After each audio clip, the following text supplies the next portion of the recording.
बहुत ख़ास गेस्ट हैं और ख़ास इसलिए भी हैं क्योंकि for the first time is in our studio senior vice president PTI के हामिद खान साहब, सीनियर लॉयर, सुप्रीम कोर्ट के बार के प्रेसिडेंट भी रह चुके हैं और आजकल काफ़ी इन्वॉल्व हैं केसेस में। आपको याद होगा कि एफिडेविट बुशरा बीवी की तरफ से गया है कुछ दिन पहले, पिछले हफ्ते, जिसमें उन्होंने लिखा बड़ी क्लियरली कि I fear that the life of my husband is in danger. Hamid Khan साहब ने उसको एफिडेविट को दिया सुप्रीम कोर्ट में। तो बहुत सी बातें हामिद खान साहब के साथ करने की हैं। बहुत बहुत शुक्रिया हामिद साहब, बहुत वेलकम टू द प्रोग्राम। तो ये फरमाइएगा हामिद खान साहब कि ये बुशरा बीवी के हवाले से जो आपने दिया, तो हमने और भी लोगों से पूछा पीटीआई के क्या मतलब, क्या वो उन्होंने तो फरमा दिया, बड़ी क्लियरली लिखा उसमें कि बहुत खतरा है मेरे शोहर की ज़िंदगी को। किस बेसिस पे कह रही हैं? 22 तारीख को उनकी मुलाकात हुई, काफ़ी दिनों की कोशिशों के बाद वो बता रही थी, और जब वो मिली हैं उन्हें तो उन्होंने महसूस किया कि काफ़ी वज़न कम किया हुआ है और वैसे भी वो उनकी सेहत ठीक नहीं लग रही। उन्होंने काफ़ी सारी बाजुओं का मसल का भी कम होने का बताया है। तो उन्होंने कहा कि जो जिस हालत में उनको देखा है मैंने, उससे तो मुझे ये ख़तरा है कि उनकी ज़िंदगी को ख़तरा है और वो उनको ठीक तरह से नहीं रखा जा रहा, उनको प्रॉपर खाना भी नहीं मिल रहा, रेस्ट भी नहीं मिल रहा।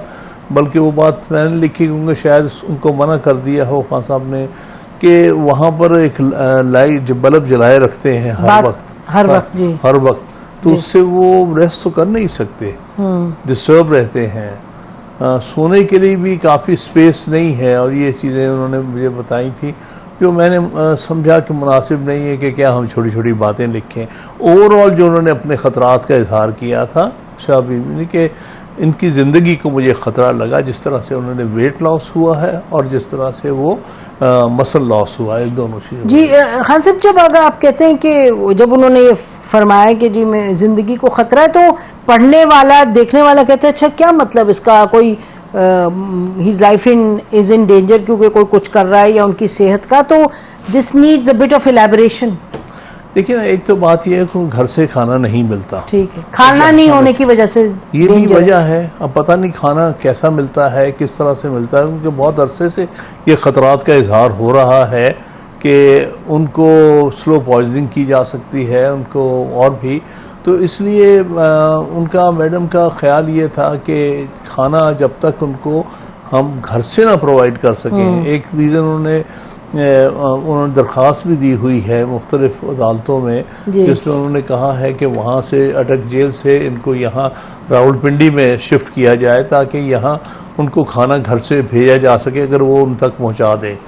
तो एक तो ये एस्पेक्ट उन्होंने बताया कि वो काफ़ी, जिसकी वजह से वेट लॉस भी बहुत है उनका, और दूसरा कि जो इनको खदशात रहते हैं कि वो जो खाना उनको दिया जा रहा है पता नहीं वो सेफ है भी कि नहीं, और तो जबकि उनके इतना वज़न कम हुआ उन्हें नज़र आया है, उससे ये खदशात में और इजाफा होता है। तो खान साहब, अगर इस तरह की बात है, ये तो बहुत एक भारी इल्ज़ाम है ना कि खदशा या इल्ज़ाम ही कहें, बिकॉज उसमें नहीं कहा कि आई थिंक, उन्होंने कहा I fear his life is in danger. तो जो मंतकी चीज़ हो वो तो ये हो कि जी उनके टेस्ट करवाएं, मेडिकल बोर्ड बिठवाएं, कुछ करवाएं, खाने को टेस्ट करवाएं, वो तो कहीं नहीं लिखा उसमें।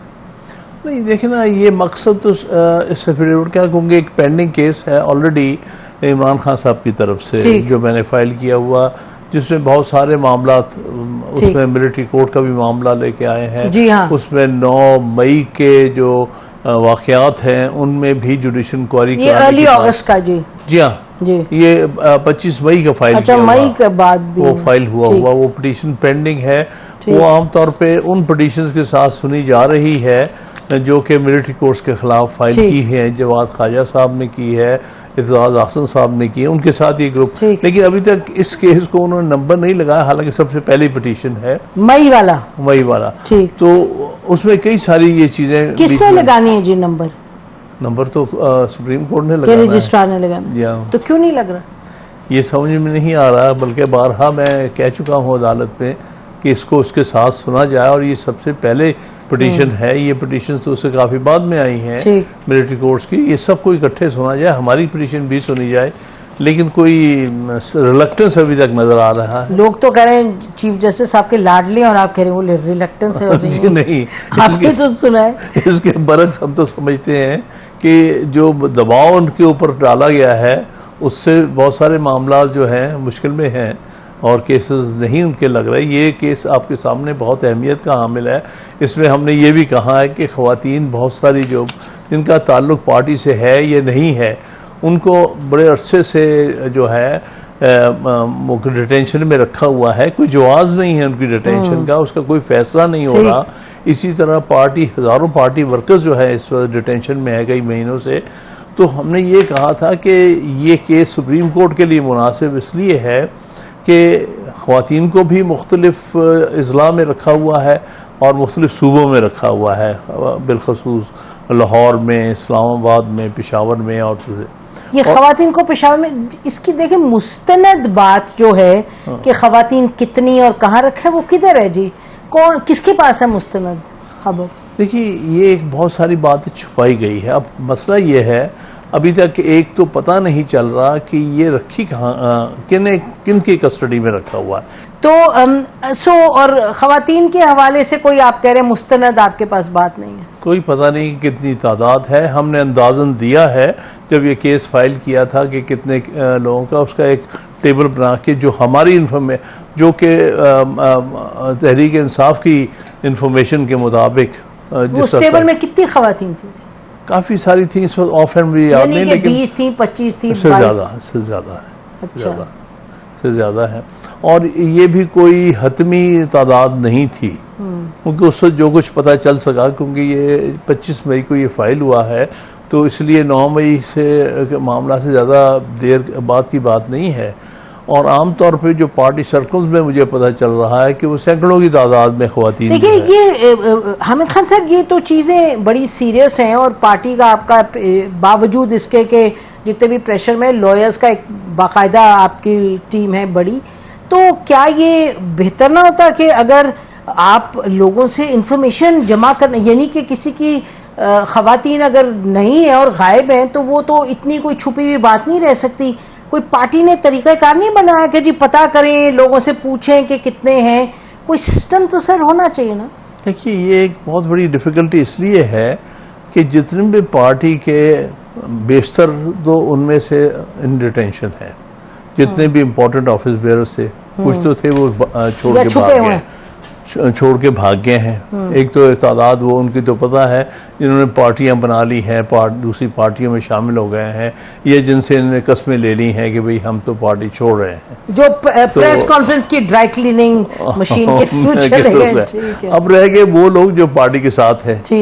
एक तादाद ऐसी है जो डिटेंशन में है, जिस तरह डॉक्टर यास्मीन है। अच्छा, एक तादाद वो है जो अंडरग्राउंड हो गई है। अब मुराद सईद वगैरह वो बाहर नहीं आ सकते, ना वो किसी से पूछ सकते हैं, वो तो छुपे हुए हैं। और सो वो इसलिए कोई चीज़ जो पार्टी ने काम करना है इस वक्त, पार्टी के शायद ही कोई ऑफिस बेयरर हो जो कि अप्रोचेबल हो, या जो किसी को मिल सकता हो, जो जाके किसी से इंफॉर्मेशन गैदर कर सकता हो। एक ऐसी खौफ की फ़िज़ा है कि इसमें आप कोई स्टैटिस्टिक्स कलेक्ट नहीं कर सकते और कोई इंफॉर्मेशन, डेफिनेट इंफॉर्मेशन नहीं दे सकते।